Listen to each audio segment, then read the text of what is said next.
Hello friends, मी पल्लवी आपल्या चॅनलमध्ये तुम्हा सगळ्यांचं मनापासून खूप खूप स्वागत आहे। कशात फ्रेंड्स सगळे तुम्ही मजेत ना? आजच्या ह्या ब्लॉगमध्ये मी तुमच्यावर फ्रीजचं डीप क्लीनिंग कसं करायचं हे तुमच्याबरोबर मी शेअर करणार आहे। तसेच आपलं बाहेरचं लिक्विड महागडं कोणतंही यूज न करता घरगुती लिक्विड कसं बनवायचं ते पण तुमच्यावर मी आजच्या ह्या ब्लॉगमध्ये शेअर करणार आहे। तसेच छोटे छोटे टिप्स वगैरे ते पण महत्त्वाचे असतात बघा फ्रीज क्लीनिंग करताना, ते पण मी तुम्हाला सांगणार आहे कशा पद्धतीने मी नक्की करते हे। चला तर आपल्या घरचं जे लिक्विड आहे ना ते आपण तयार करूयात। प्रथम आपण लिक्विड बनवणार आहोत। इथे मी सुरभी कंपनीचं व्हिनेगर घेतलेलं आहे। हे व्हिनेगर आपल्याला 2 चमचे घ्यायचं आहे। 1 चमचा मीठ, 2 चमचे भांड्याचं लिक्विड, तुम्ही कोणत्याही कंपनीचं लिक्विड घेऊ शकता। ग्लासमध्ये थोडंसं पाणी टाकून आपल्याला हे व्यवस्थित मिक्स करून घ्यायचं आहे। मिक्स केल्यानंतर इथे मी कोलिनची बॉटल घेतलेली आहे, म्हणजे ही आपल्या घरी जी रिकामी झालेली असते ना ती कोलिनची बॉटल घेतलेली आहे। त्यामध्ये आपल्याला हे बनवलेले लिक्विड आपल्याला ह्यामध्ये टाकून घ्यायचं आहे। हे बघू शकता घरगुती फ्रीजचं क्लीनिंग करण्यासाठी लिक्विड तयार झालेलं आहे। फ्रीज क्लीन करायच्या आधी आपल्याला बटन फ्रीजचं बंद करून घ्यायचं आहे। वाटलंच तर तुम्ही त्याची पिन पण काढून ठेवू शकता।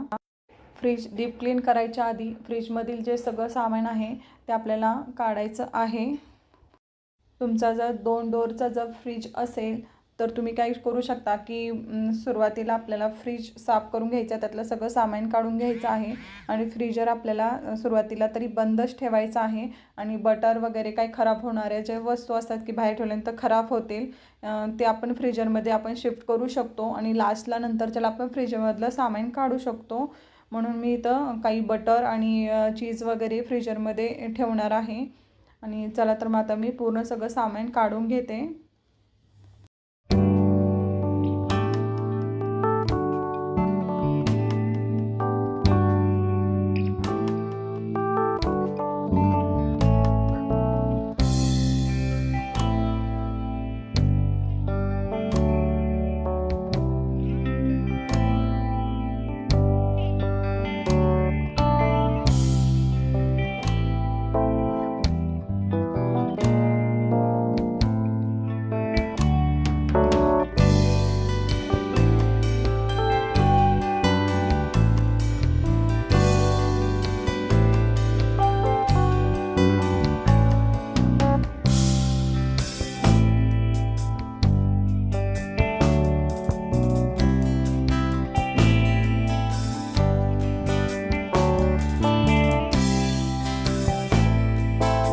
तुम्हाला मी जवळून दाखवते की फ्रीज किती माझा डीप क्लीनिंग करण्यासाठी आलेला होता।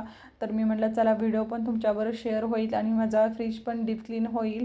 आणि खूप वेगवेगळ्या प्रकारचे डाग पडतातच फ्रीजमध्ये, आपण किती पण नाही म्हटलं तरी पण किती पण आपण व्यवस्थित घ्यायचा प्रयत्न केला तरी ते कशाचे कशाचे तर डाग पडतातच आणि मुलं तर सारखं फ्रीजला जातातच, त्यामुळे फ्रीज आपला घाण होतोच आणि चिकट वगैरे असे प्रकार वेगवेगळे डाग पडतात आणि यातनं का होईना आपल्याला डीप क्लीनिंग करावंच लागतं। त्यामुळे आता मी डीप क्लीनिंग पुढचं प्रोसेस तुम्हाला दाखवणार आहे की डीप क्लीनिंग कसं करायचं आहे ते। फ्रीजमधले सगळे ट्रे आणि हे ट्रे असतात ते काचेचे असतात, त्यामुळे आपल्याला व्यवस्थित हँडल करावं लागतं, कारण की डॅमेज झालं तर ते आणखी नंतर आपण त्यावरती काही सामान वगैरे ठेवलं तर ते आणखी खराब होतं, त्यामुळे खूप नाजूक हाताळावं लागतं आपल्याला। आणि आता हे सगळे ट्रे आणि ड्रावर वगैरे सगळे मी काढून घेते। तुम्ही बघू शकता आता हे एवढी भांडी आहेत फ्रीजमधली, आता हे सगळं मी स्वच्छ धुवून घेणार आहे। ते पण लिक्विड आपलं जे भांड्याचं लिक्विड असतं ना त्याने मी सगळं स्वच्छ धुवून घेणार आहे। आणि हे फ्रीजमधले जे भांडी वगैरे असतात ना ते आपल्याला असं स्कॉच ब्राईटच्या घासणीने घासून घ्यायचं आहे, तारेच्या घासणीने अजिबात घासायचं नाही, कारण की ते खराब होतात ह्यासाठी।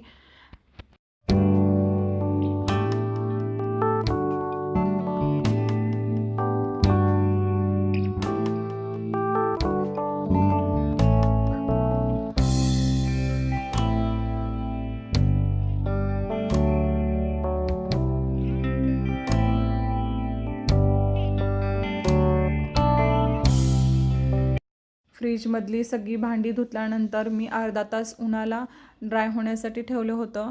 वाटलंच तर तुम्ही कॉटनच्या कपड्याने पण भांडी पुसून घेऊ शकता, पण तसं न करता मी अर्धा तास सुकायला ठेवली होती भांडी सगळी.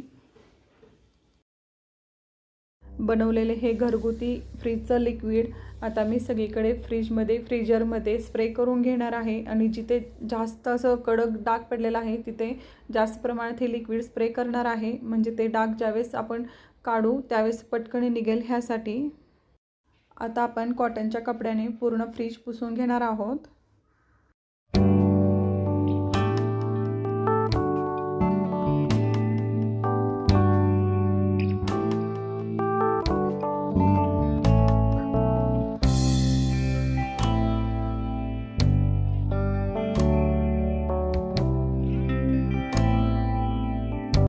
फ्रीज पूर्ण मी लिक्विडनं आणि नंतर लिक्विडनं पुसून घेतल्यानंतर एकदा स्वच्छ पाण्याने पुसून घेतलेला आहे आणि फ्रीजचा जो डोअर वगैरे असतो तो मी कोलीननं पुसून घेणार आहे.